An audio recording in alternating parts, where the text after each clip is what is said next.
तो मैं राहुल आप सभी का स्वागत करता हूं अपने यूट्यूब चैनल पर। अब आज हम आपको टैली के अंतर्गत बताने वाले हैं कि वाउचर क्या होते हैं और वाउचर का कौन से वाउचर का कहां पे यूज करते हैं। इससे पहले हम आपको टैली की परिभाषा बता चुके हैं और अकाउंट बता चुके हैं, अकाउंट के नियम भी साथ साथ में बता चुके हैं। तो आपने अगर वीडियो नहीं देखा तो पीछे जाकर के वो वीडियो देख सकते हैं, जिससे यह है कि आपको टैली में एंट्री करने में कोई दिक्कत नहीं होगी अगर आपको वाउचर नहीं अकाउंट नहीं पता है। अगर आपको अकाउंट पता है तो बेहतर तरीके से आपको एंट्री करने में मजा आएगा, एकदम से कोई भी आर में दिक्कत नहीं होगी। तो अब आज हम शुरुआत करने वाले हैं वाउचर। वाउचर की अगर हम बात करते हैं तो वाउचर का मतलब क्या होता है। वाउचर का मतलब होता है किसी भी एंट्री का लिखित रूप प्राप्त करने के लिए वाउचर में जाकर के हम एंट्री को पास करते हैं। मान लिया किसी चीज की एंट्री करना है, हमने कोई चीज बाहर से खरीदी है, हम बिजनेसमैन है, हमने बाहर से कोई चीज खरीदी है, तो उसका लिखित रूप प्राप्त करने के लिए हम अपने सिस्टम पर जाकर के एक एंट्री करते हैं और वो एंट्री हमारी होती है वाउचर के अंतर्गत। और जब वाउचर को हम यूज करते हैं तब जाकर के हमें टैली के अंदर एक लिखित रूप हो जाता है, उस डेटा उसके अंदर सेव हो जाता है। अब जब अगर हम एंट्री पास कर लेते हैं, एंट्री पास करने के बाद जब आप चाहो तब उसका लिखित रूप टैली में जाकर के देख सकते हो। तो ये हमारे होता है वाउचर। वाउचर की अगर हम बात करते हैं वाउचर, तो अगर हम देखें 6, 4 और 2 जो अधिकतम यूज किए जाते हैं टैली में, सबसे ज्यादा जो यूज होते हैं वो हमारे 6, 4, 2। कहने का मतलब ये है 6 हमारे ये होते हैं वाउचर जर्नल, जिसमें हम नॉर्मल एंट्री करते हैं, सभी एंट्री करते हैं नॉर्मल का। 4 की अगर हम बात करते हैं ये हमारे होते हैं नोट्स, और 2 अगर हम बात करें ये हमारे होते हैं ऑर्डर, जिसे परचेज ऑर्डर और सेल्स ऑर्डर। इसमें क्या होता है debit note, credit note, receipt note और डिलीवरी नोट। अब हम सबसे पहले शुरुआत करेंगे इन 6 वाउचरों की कि कौन सा वाउचर कहाँ पे यूज होता है और उन वाउचर में कितने प्रकार की एंट्री हम कर सकते हैं और कौन से वाउचर में किस प्रकार की एंट्री हम कर सकते हैं। तो सबसे पहले हम शुरुआत करते हैं कहाँ से, F4 से और F5, 6, 7, 8 और 9 हमारे ये 6 वाउचर होते हैं। कितने, 1, 2, 3। अब ये ना करना F4, 5, 6, 7, 8, 9। कोई तुमसे पूछे कितने वाउचर, बता दो 9 वाउचर। 9 नहीं, कहाँ से हमने शुरुआत किया है, 4 से किया और 9 पर रुके हैं। तो ये 4 की अगर हम बात करें तो ये वाउचर जो हमारा होता है, ये वाउचर होता है हमारा कंट्रा वाउचर। टैली में फंक्शन की होती है जो सबसे ऊपर कीबोर्ड में होती है, तो फंक्शन की का यूज करके हम टैली में वाउचर सेट कर सकते हैं। ये 5 से हमारा जो आता है ये वाउचर हमारा होता है पेमेंट वाउचर, पेमेंट वाउचर। 6 से जो आता है हमारा वो होता है हमारा रिसीप्ट वाउचर। 7 से जो हमारा आता है वो हमारा आता है जर्नल वाउचर। 8 से जो हमारा आता है ये हमारा वाउचर होता है सेल्फ वाउचर। और 9 जो हमारा होता है ये होता है हमारा purchase voucher, purchase voucher.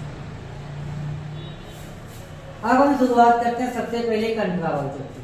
कंट्रा voucher की अगर हम बात करते हैं तो ये जो हमारा वाउचर होता है इसमें बैंक रिलेटेड एंट्री होती है, इससे बैंक से संबंधित, बैंक रिलेटेड एंट्री। अगर आपको बैंक से संबंधित कोई भी एंट्री करना है तो आपको कंट्रा वाउचर का प्रयोग करना होगा। अब अगर हम बात करते हैं कंट्रा वाउचर में कितने प्रकार की एंट्री होती है, तो वो हमारी एंट्री होती है 3 प्रकार की। एक तो हमारी एंट्री होती है बैंक एंट्री, दूसरी हमारी होती है बैंक टू बैंक एंट्री, तीसरी हमारी होती है bank to another bank, another bank. अब इसका मतलब क्या है कि अगर आप F4 दबाते हैं तो कंट्रा वाउचर आएगा। कंट्रा वाउचर जब यूज करेंगे जब हमें बैंक से संबंधित एंट्री करना होगा। अब बैंक से संबंधित कितने प्रकार की एंट्री, 3 प्रकार की। जिससे तुम्हारा अकाउंट SBI में है तो आप इस SBI वाले अकाउंट में पैसा जमा कर सकते हैं और पैसा निकाल सकते हैं, तो कंट्रा वाउचर का प्रयोग। अगर आपका अकाउंट SBI में है और दूसरा भी अकाउंट आप कहीं दूसरी ब्रांच में एसबीआई में ओपन करा के रखे हैं, तब भी आप क्या करेंगे, कंट्रा वाउचर का ही प्रयोग करेंगे। अब यहाँ पे आती है कि बैंक टू अनदर बैंक, जिससे मान लिया तुम्हारा अकाउंट एसबीआई में है, किसी दूसरे व्यक्ति का अकाउंट पीएनबी में है, तो भी हम क्या करेंगे, अगर पैसे को ट्रांसफर करना है तब भी हम कंट्रा वाउचर का प्रयोग करते हैं, तब भी हम कंट्रा वाउचर का प्रयोग करते हैं। तो ये 3 प्रकार की जो एंट्री है हम बैंक कंट्रा वाउचर में करते हैं। अब आगे आते हैं बात पेमेंट वाउचर की। पेमेंट वाउचर जो हमारा होता है, यहाँ पे हम यूज करते हैं चेक अथवा कैश, मतलब रिलेटेड एंट्री, चेक अथवा कैश रिलेटेड। चेक का मतलब होता है अगर आपने किसी को चेक के द्वारा भुगतान किया है तब आप एंट्री करेंगे पेमेंट वाउचर में। अगर आपने किसी चीज का नगद में भुगतान किया, जैसे वेजेज हो गया, रेंट हो गया, सैलरी हो गया, इस प्रकार की एंट्री जो है हम कहाँ पे करते हैं, पेमेंट वाउचर में। तो कहने का मतलब ये है कि जहाँ पे हम नगद भुगतान करते हैं, नगद भुगतान करते हैं, तो वो एंट्री हम हमेशा करते हैं पेमेंट वाउचर में। अब आ जाते हैं F6 पे। F6 का जो यूज हम करते हैं रिसिप्ट वाउचर। रिसिप्ट वाउचर का मतलब होता है यहाँ पे एंट्री होती, फर्स्ट एंट्री होती है, या तो हम बिजनेस स्टार्ट करते हैं, बिजनेस स्टार्ट, या तो फिर किसी व्यक्ति से हमने पैसा लिया है, कैश रिसीव। अगर हम किसी से पैसा लेते हैं तो अगर पैसा लिया है तो वो एंट्री प्राप्त करने के लिए, वो पैसा प्राप्त करने के लिए हम अपने सिस्टम पर जब एंट्री करेंगे तो F6 में जाकर रिसिप्ट वाउचर में कर देते हैं, जहाँ पे हमें किसी से पैसा लेना होता है। अब F7 की अगर हम बात करते हैं तो F7 में एंट्री जो होती है हमारी उधार से संबंधित, किससे, उधार संबंधित। उधार संबंधित का मतलब ये होता है कि हमने कोई भी स्थायी संपत्ति किसी व्यक्ति से उधार खरीदी है तो हम जनरल वाउचर में जाकर के एंट्री करते हैं, F7 में जाकर के करते हैं। तो ये हमारा 7 जो है वो जनरल वाउचर होता है, उधार से संबंधित हम एंट्री यहाँ पे करते हैं, जैसे बोरो रिलेटेड, बोरो रिलेटेड। उसके बाद में एंट्री हमारी आती है, वाउचर आता है F8 का जो यूज हम करते हैं वो यूज करते हैं सेल्स से रिलेटेड, सेल्स रिलेटेड एंट्री। अब अगर हमें सेल्स से संबंधित कोई भी एंट्री करना है तब हम एंट्री करेंगे F8 में। कहने का मतलब होता है विक्रय से, अगर हम किसी भी चीज को बेचते हैं तो बेचने वाली सभी एंट्री हम करेंगे F8 में। उसके बाद में आता है F9 का यूज हम करते हैं परचेज से संबंधित, परचेज रिलेटेड एंट्री।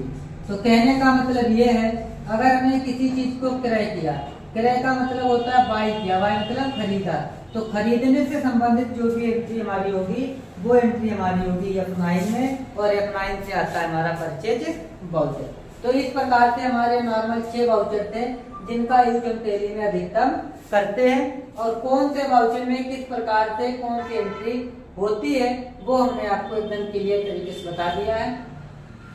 अब अगर कोई दिक्कत हो इसमें तो आप हमको मैसेज या कमेंट करके बता सकते हैं, तो हम दोबारा से कोई एक नया वीडियो बना करके आपको क्लियर कर देंगे। तो एक बार रिवीजन तौर पर हम देख सकते हैं कि F4 से आएगा हमारा कंट्रा वाउचर, जिसमें हम बैंक से संबंधित एंट्री करते हैं, वो भी 3 प्रकार की, बैंक, बैंक टू बैंक और बैंक टू अनदर। जैसे अगर आपका अकाउंट SBI में है तो कंट्रा SBI से SBI, तो कंट्रा SBI टू PNB, मतलब एक बैंक से दूसरी बैंक में भी पैसा ट्रांसफर करना, तो कंट्रा।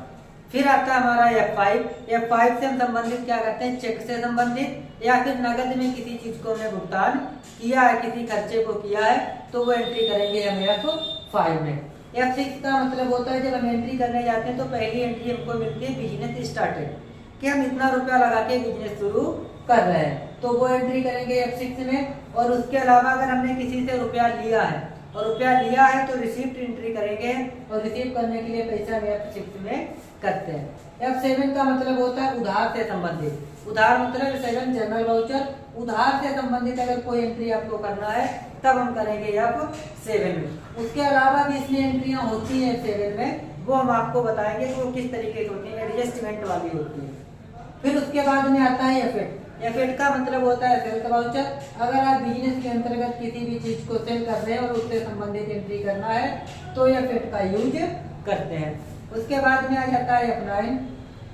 F9 से संबंधित मतलब है कि परचेज वाउचर, और परचेज वाउचर का मतलब होता है परचेज से रिलेटेड संबंधित अगर कोई एंट्री करना है तो F9 का यूज करते हैं। तो ये इस प्रकार से हमारे 6 वाउचर थे, उनका यूज कहाँ कहाँ पे होता है वो हमने आपको बता दिया। उसके अलावा ये 4 और बचे, 2 और बचे, इनको भी हम एकदम क्लियर तरीके से आपको बताएंगे, तो उसके लिए आपको आगे वीडियो बना दिया जाएगा। तो आज हमारा ये शायद तीसरा वीडियो है जिसमें आपको एक बार में टैली की परिभाषा जो भी था वो मिल चुका है, अकाउंट मिल चुके हैं, आज वाउचर मिल गए। अब इसके बाद में आएगा कि संपत्ति क्या होता है, एक्सपेंसेस क्या होते हैं, लायबिलिटीज क्या होता है। इन तीनों चीजों को हम आपको एक ही वीडियो में क्लियर करेंगे। तो चैनल को सब्सक्राइब कर लो, आगे जो भी वीडियो अपलोड किए जाएंगे तो आपको नोटिफिकेशन मिल जाएगा। और हमने आपको बताया है कि 45 दिन के अंदर आपको हम टैली को कंप्लीट कराएंगे, वो भी निःशुल्क, मतलब यूट्यूब पर फ्री। यूट्यूब पर फ्री आप घर बैठे आराम से सीख सकते हैं अगर आपके पास लैपटॉप या सिस्टम लगा है तो चैनल को सब्सक्राइब जरूर कर लीजिएगा।